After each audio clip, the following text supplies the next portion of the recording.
وكعبد صوبان ديجي دانتنا بيلح بيك الشري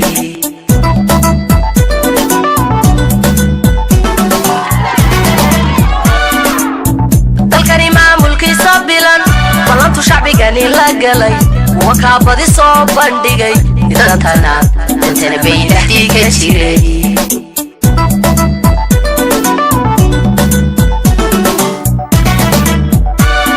وسير كنا بيوه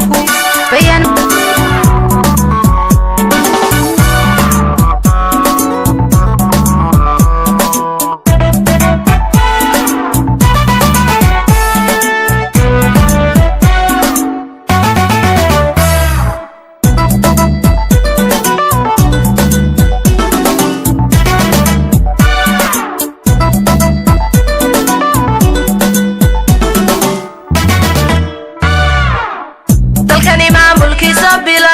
بلانت شعبيغاني لاغلي وكعبد صوبان ديغي دانتنا بيلح بيك الشري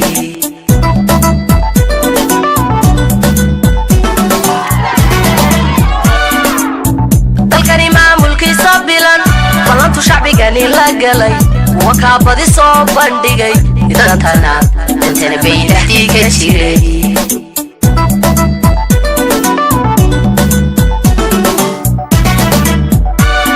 وسير كنا بيوه بيان مدحوين هني عركوبنا يايبو كعقبت راي بيرغا وصيو اون لغا بحيو وقوى بيبو كيهر كلاي وصيو اون لغا بحيو وقوى بيبو كيهر كلاي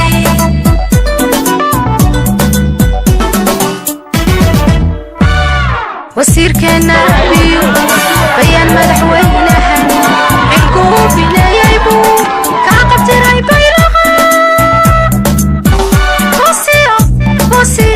وصيو اون لغا بحيو وقوى بيبو كيهر كلاي وصيو اون لغا بحيو وقوى بيبو كيهر كلاي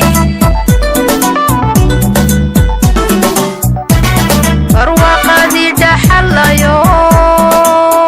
horumarku baraarugno beenti xunba weynayo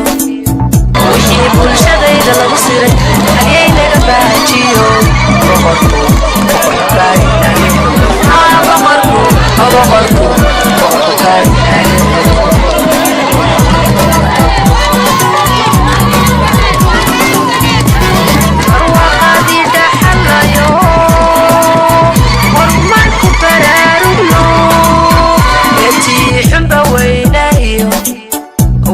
bulshadayda lagu siray haliyay naga baajiyo boqorku ka ilaali xumo boqorku ka ilaali xumo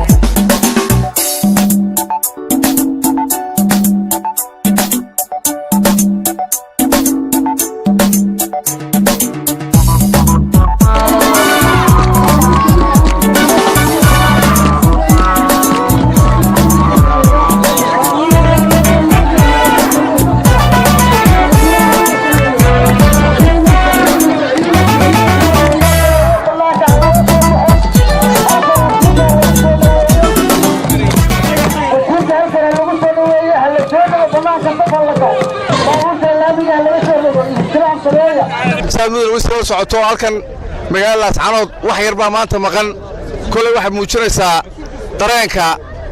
ay dadka magaalada ku qabaan bay ku turjumaysaa marka wasiir waxa ay ku soo dhawow magaalada Ascaanood waraysan doonaa dilaydmo wasiirka wasaaradda horumarinta biyaha marti sharafta la socota maayarka degmada Laascaanood jananada haweenka dhamaantii waxaad ku salaamanaa salaanta islaamka assalaamu calaykum waraxmatullaahi wabarakaatu mudane Ali Marweyn mudane wasiir ku soo dhawo gobolka Sool gobolkaagii ammaankiisa iyo horumarkiisa aad ogtahay waad aragtaa bulshadii gobolka Sool oo dhammaystiran oo aan idinka maqnayn rag iyo dumarba maanta waxay bacadka u tubnaayeen soo dhaweyntaada u soo baxeen runtii waa xilli wanaagsan baad ku soo beegantay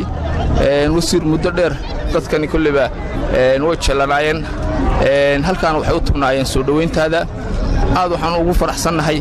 inaad maanta nagu soo booqatid gobolka Sool adigoo ah wasiir kamid ah wasaaradaha ugu muhiimsan qaranka Jamhuuriyadda Soomaaliland meesha loogu baahida badan yahay dadka baahidoodu waa biyo noloshoodu waa biyo horumarkoodu waa biyo Bismillahir Rahmaanir Rahiim wasalaatu wasalaamu ala ashrafil mursaliin sayyidina nabiyuna Muhammad alayhi salaatu wasalaam waxaan halkan bulshooyinka gobolka Sool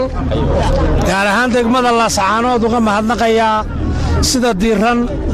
ee kalgacalka leh ee milgaha leh ee sharafta leh ee ixtiraamka leh ee ay noo soo dhaweeyeen waxayna tusaysaa in dadka yaga iyo ummadda aanu ka soo jeednaa iyo constituency-ga aanu ka tirsannahay ay yihiin dad sharaf leh oo karaamo leh oo heegan u ah wax wada qabsiga iyo wax wada lahaanshaha Soomaaliland waa waqti adag runtii waa waqti aad u adag oo abaara jiraan oo dadku biyo la'aan jirto maana ahayn runtii ma dalban in la soo dhaweeyo sababo jira badan awgood laakiin marka aan runta ka sheego dadka xaqiisa ka timid waynu tagaynaa magaaladaynu geli doonaa waynu iswaraysan doonaa wixii hawloo jirta waynu iska waraysanaynaa wixii aan Hargeysa kala nimidna waanu idin sheegi doonaa wixii aad la joogtaanna waad noo sheegi doontaa dhammaan waxaan marlabaad ku celinayaa waxaa ka muuqata caafimaad magaalada Laascaanood waxaa ka muuqda wada jir waxaa ka muuqda ehelnimo waxaa ka muuqda inay dantoodii garteen waxay markhaati kacaysaa in xisbiga talada haya ee kulmiye iyo madaxweynaha Jamhuuriyadda Soomaaliland oo aan wasiirkiisii ahayba in ay degmada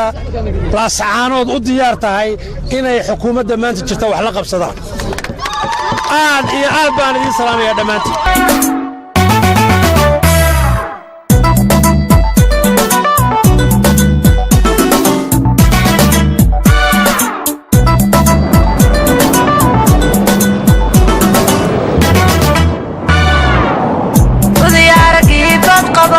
marnaba kama baydayaan sidii boorka looga tiray maqasho inta looga jiray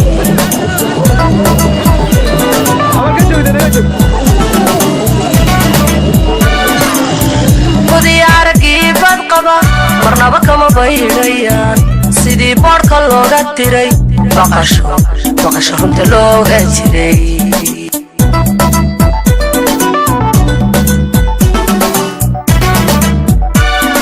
wasiirkeena baxsani bayaan madaxweynahani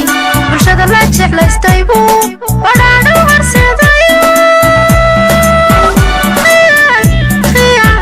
khiyaaligi laga baxyo wax walboogii bogsaday khiyaaligi laga baxyo wax walboogii bogsaday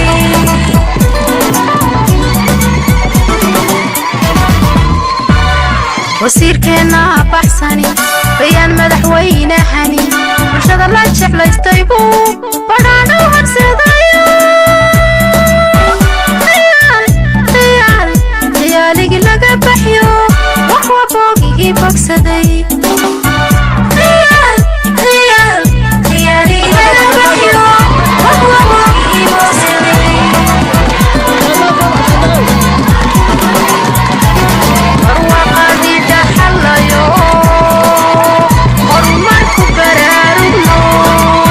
beentii xubba weynayo wixii bulshadayda lagu siray halyaynaga baajiyo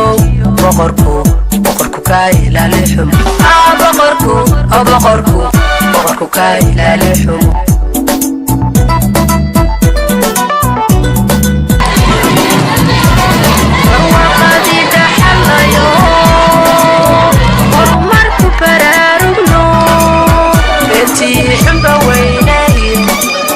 wixii bulshadayda lagu siray halyaynaga baajiyo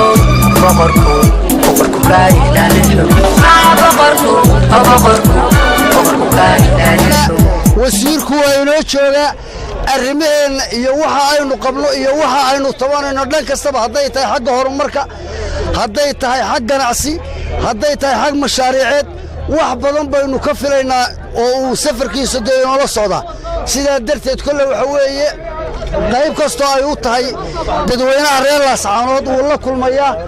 maadaama ay qorraxdu nooshahay inaynu wasiirkan ku soo dhoweyno si uu dadka ugu mahad celiyo intaasun baan ugu soo celinayna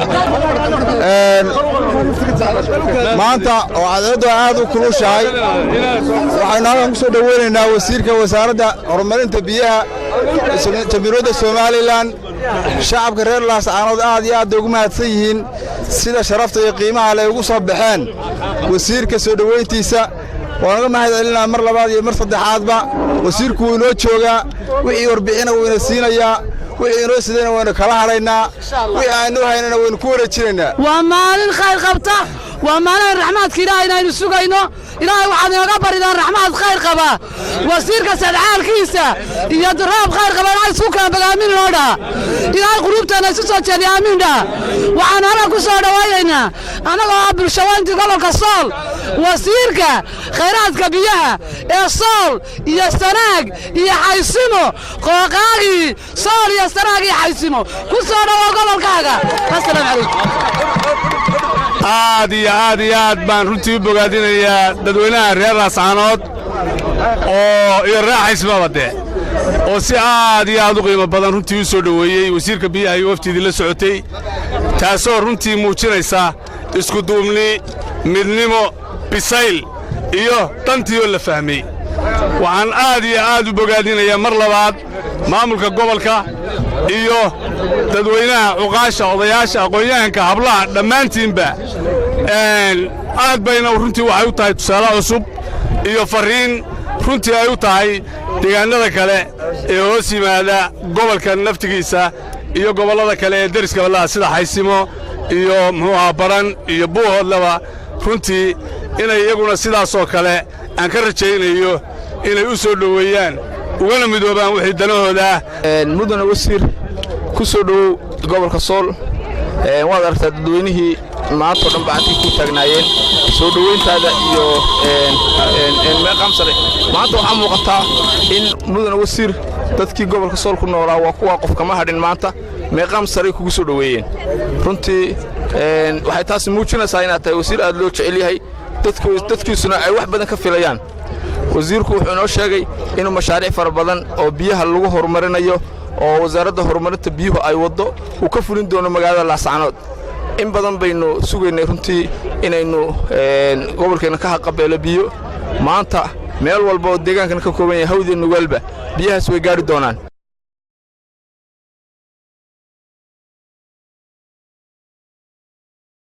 aad baad u mahadsantihiin dhammaan dadkiinna sharafta iyo karaamada iyo cisiga leh ee sida fiican noo soo dhoweeyey ee na tusay qalbiga furan ee runtii aanan filayn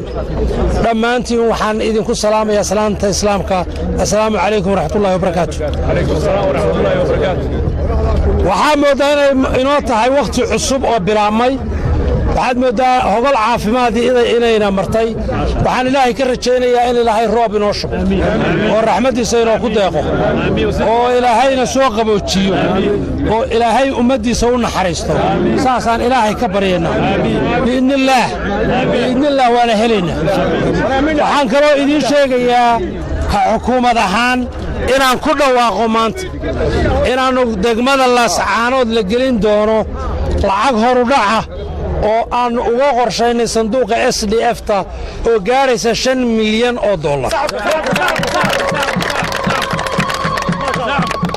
wuxuu madaxweynuhu ballan qaaday in lacagtaa baahideeda la sii wadi doono ilaa inta reer laascaanood biyo ku filan ay ka helayaan waxaan mar labaad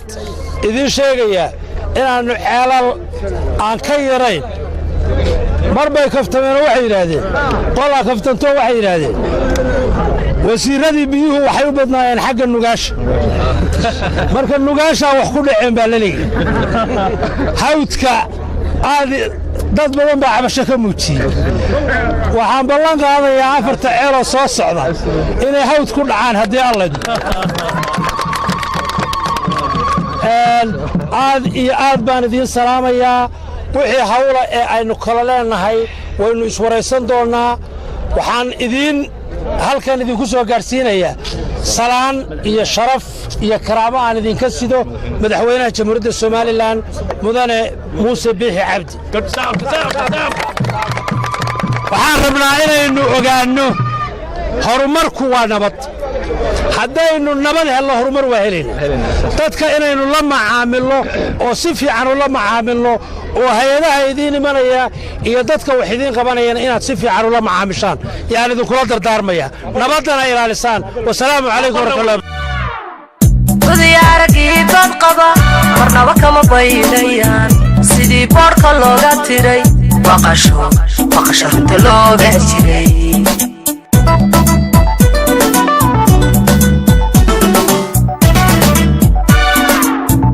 udiyaaragii bad qaba marnaba kama baydhayaan sidii boodhka looga tiray baqasho runta looga jiray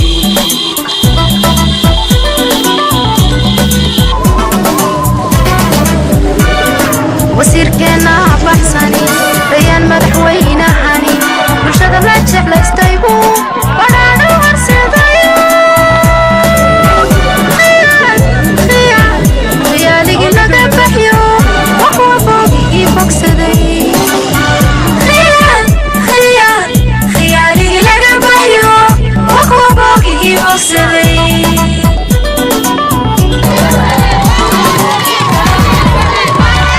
wasiirkeena baxsani bayaan madaxweynahani bulshada la jeclaystay buu badhaadho horseedayo khiyaaligii laga baxyo waxwa boogigii bogsaday khiyaaligii laga baxyo waxwa boogigii bogsaday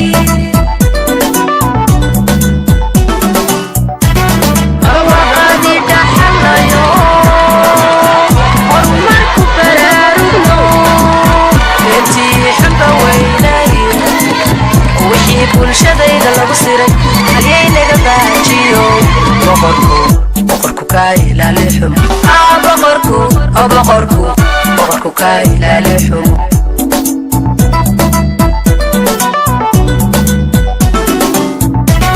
barwaaqadii dhaxalayo horumarku baraarugno intii xunka weynaayo wixii bulshadayda lagu siray halyay naga baajiyo boqorku kaa ilaali xumo boqorku kaa ilaali xumo udiyaaragii dad qaba marnaba kama baydhayaan sidii boodhka looga tiray baqasho runta looga jiray